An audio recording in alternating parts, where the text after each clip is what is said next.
नरेश मीणा का अपन नहीं कह सकते, नरेश मीणा के चलते हैं, प्रचार है, सब करते हैं। तो भाई साहब इस बार प्रमोद जैन भाई किसको लाने का है आपका? प्रमोद जैन भाई को लाएंगे इस बार। जहाँ तक मुझे लगता है प्रमोद भाई जी का पलड़ा भारी लग रहा है। कुछ लोगों में निराशा भी भाई जी के प्रति, जैसे ग्राउंड का काम नहीं हुआ, बस स्टैंड नहीं बना, नाराजगी इस बार हमें बीजेपी। नमस्कार, मैं अजय कुमार शर्मा और आप देख रहे हैं देश जाने की टीवी। और आज अंता के चुनाव को शेष 6 दिन बचे हैं।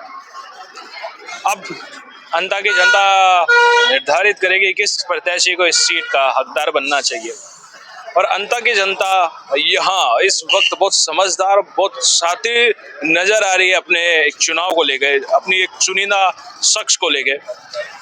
तो अंता की जनता से आज बात करते हैं और उनकी मन की बात शायद वो निकाल पाए कि वो लोग अब किसको लाना चाहते हैं। उनसे बातचीत करते हैं कि वो इस सीट के लिए किस प्रत्याशी को चुनना चाहते हैं, किसका वो स्वागत करना चाहते हैं इस सीट के लिए। तो आइए अंता की जनता से आज शेष 6 दिन की आने वाले वक्त की जो तैयारी अंता की जनता कर रही है उनके बारे में बातचीत करते हैं। अंता की जनता हमारे साथ है और इनसे बातचीत करते हैं। ये गांधी जी ने कर रखी है सारी।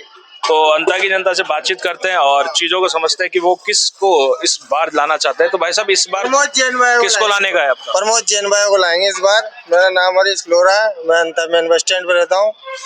और ये सरकार है हमारे, मैं बीजेपी से 5 साल मैंने वोट भी दी है, ऐसी बात नहीं है, लेकिन मेरे को कुछ इस बार बीजेपी से नाराजगी है? मतलब नाराजगी इस बार हमें बीजेपी। नाराजगी का कारण है हमारे छोटे छोटे काम नहीं करते। किस काम के अंता के हमारे जो छोटे छोटे उगते नहीं। अच्छा, तो अंता की जनता इस बार प्रमोद जैन भाई को लाने की तैयारी चल रही है। 100% है, प्रमोद जैन भाई आएगा।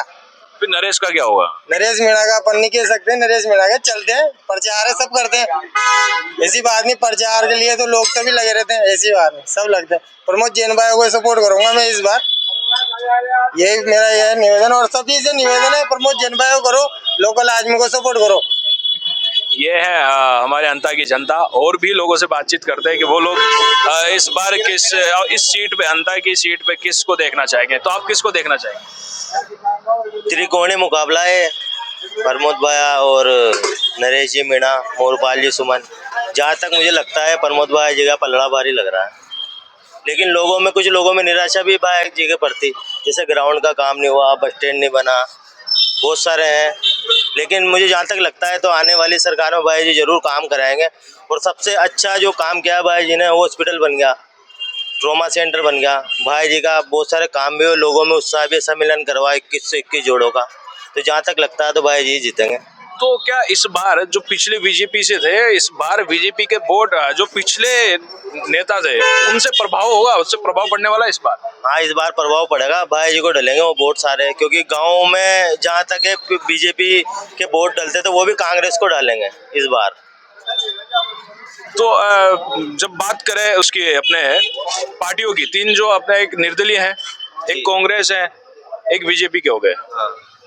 तो तीनों में से भाया जीतने की चांसेस है यहाँ की। मतलब कि अंता की जनता भाई को लाना चाहती है, प्रमोद जैन भाई को लाना चाहती है। अब उनसे आपकी आखिरकार उम्मीद क्या है? जैसे कि वो सीट पे बैठते हैं तो आपकी उम्मीदें क्या होगी उनसे कि उनको ये काम कराना चाहिए? भाई जी से हमारी तो यही उम्मीद है, स्टेडियम का काम हो, बस स्टैंड बने, और गरीब रोजगार लोग हैं या गरीब बेसहारा लोग हैं या कोई फैक्ट्री डल जाए तो अच्छी बात है, इनको गरीबों को काम मिल जाए। तो ये है अंता की जनता। और प्रमोद जैन भाया इस बार पलड़ा भारी है। कुछ लोगों ने शायद चुनावी वोट के नाम से चुप्पी भी साध रखी है। उसका कारण है कि लोग खुल के सामने नहीं आना चाह रहे, और खासकर व्यापारी के उनका कहना है कि अगर हम किसी भी पार्टी का खुल के सामने समर्थन करते हैं तो अगर मान लो पार्टी नहीं जीतती है और दूसरी पार्टी जीत जाती है तो वो लोग हम पे भारी हो सकते हैं। तो कुछ लोग इसके चलते भी सामने नहीं आ पा रहे।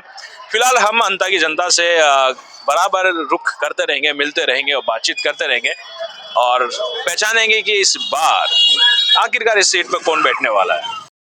बच्चों के भविष्य से खिलवाड़, ग्रामीण क्षेत्र में गुम विकास, न्यायिक क्रिया में भेदभाव, दबी हुई गरीबों की आवाज पर अब होगी जनता की बात।